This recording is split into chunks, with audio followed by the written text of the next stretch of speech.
So make welcome Shindig on the green tonight, Richard Hurley. Thank you, John. The MC's MC, John Rowe. He's off key, but just a little bit. How many veterans do we have in our audience? You veterans, raise your hand or stand up or something so we can give you a nice round of applause. Vets, please stand up, wave a hand. Thank you for your service. Thank you so much. I always like to do this on my show with the veterans, and you'll probably remember it. It goes back to the late 50s. It was written by a guy named Jimmy Driftwood, and he was a middle school teacher. Back in my era, it was junior high school. But he was trying to get these kids interested in American history, and he wrote all these different verses, and a guy named Johnny Horton came along and took about 4 of them and made a mega hit. And you'll remember it, especially if you wear your hair or dye your hair the same color as mine. You'll definitely remember it. But anyway, he made a mega hit out of it. It's called The Battle of New Orleans.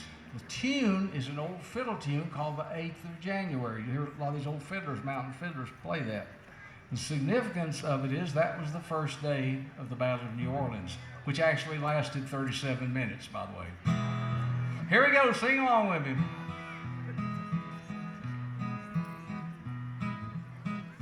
In 1814, we took a little trip, along with Colonel Jackson down the mighty Mississippi.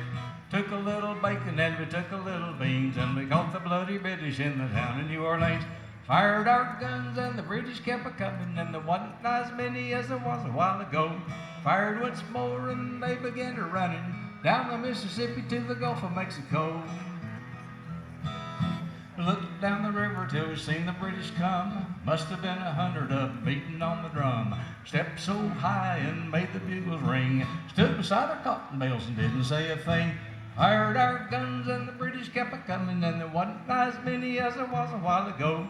Fired once more and they began to running down the Mississippi to the Gulf of Mexico. Old Egg Priest said we could take him by surprise if we didn't fire a musket till we looked them in the eyes. Held our fire till we seen their faces swell. Opened up our squirrel guns and really gave well. Everybody, fired our guns and the British kept a-coming, and there wasn't as many as there was a while ago.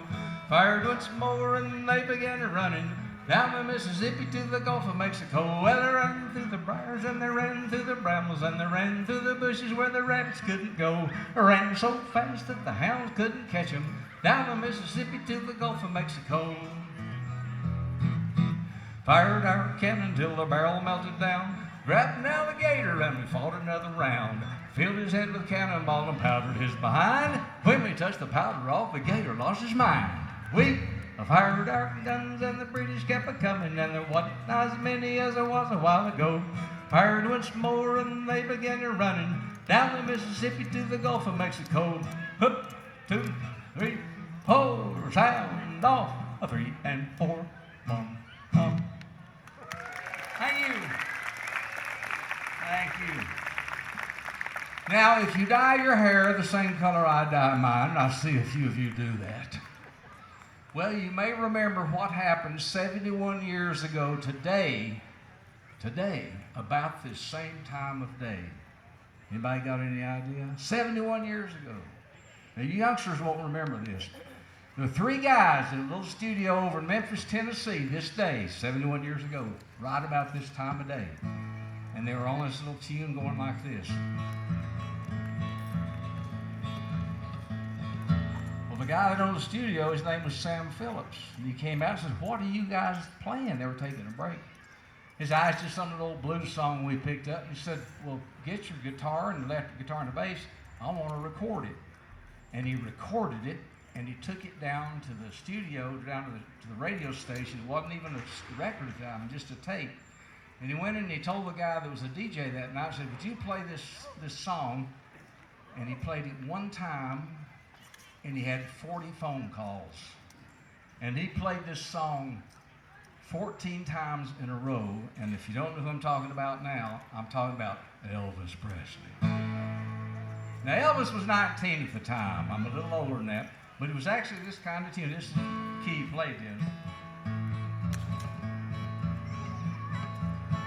Like that.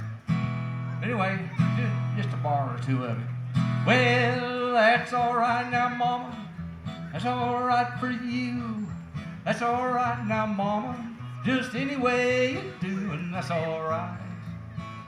That's all right. That's all right now, Mama. Any way you do.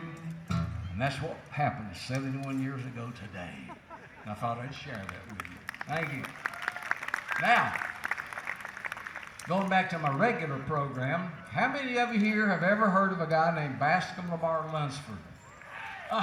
Yes, yes. The minstrel of the Appalachians. For you folks visiting with us, we're so glad you're here. This is called the Lunsford Stage here, named after him. He started our Mountain Dancing Folk Festival, which John was talking about, first weekend in August, long about sundown. It started in 1928, and it is statistically the longest running folk festival in America, and that deserves a round of applause. Folk Heritage Committee members right down there amening what I'm saying. Well, Mr. Lunsford chronicled like hundreds and hundreds of songs, old fiddle tunes and songs, with the Library of Congress. But this one I'm going to do for you is one he wrote, and I don't care where you're from in our great country, you probably have heard this. And it's about a little substance that used to be a cash crop here in the mountains of North Carolina called moonshine. That is white lightning, whatever you want to call it, but tough stuff. Anyway, he wrote this song. Sing along with me. Well, old brother Bill's got a still on the hill where runs off a gallon or two. Well, birds in the sky get so drunk they can't fly on that good old Mountain Dew. They call it that good old Mountain Dew, Dew, Dew, and them that refuse it are few. I'll hush up my mug if you'll fill up my jug with that good old Mountain Dew. My Uncle Mort, he sawed off and shored with measures about 4'2". But he thinks he's a giant when they give him a pint of that good old Mountain Dew. Everybody, they call it that good old Mountain Dew, Dew, Dew, and them that refuse it are few.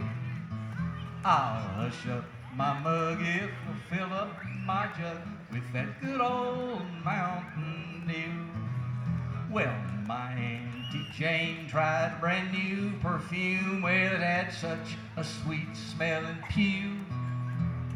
She was surprised they had it analyzed, it was that good old Mountain Dew. They called it that good old Mountain Dew, Dew, Dew, and them that refuse it are few.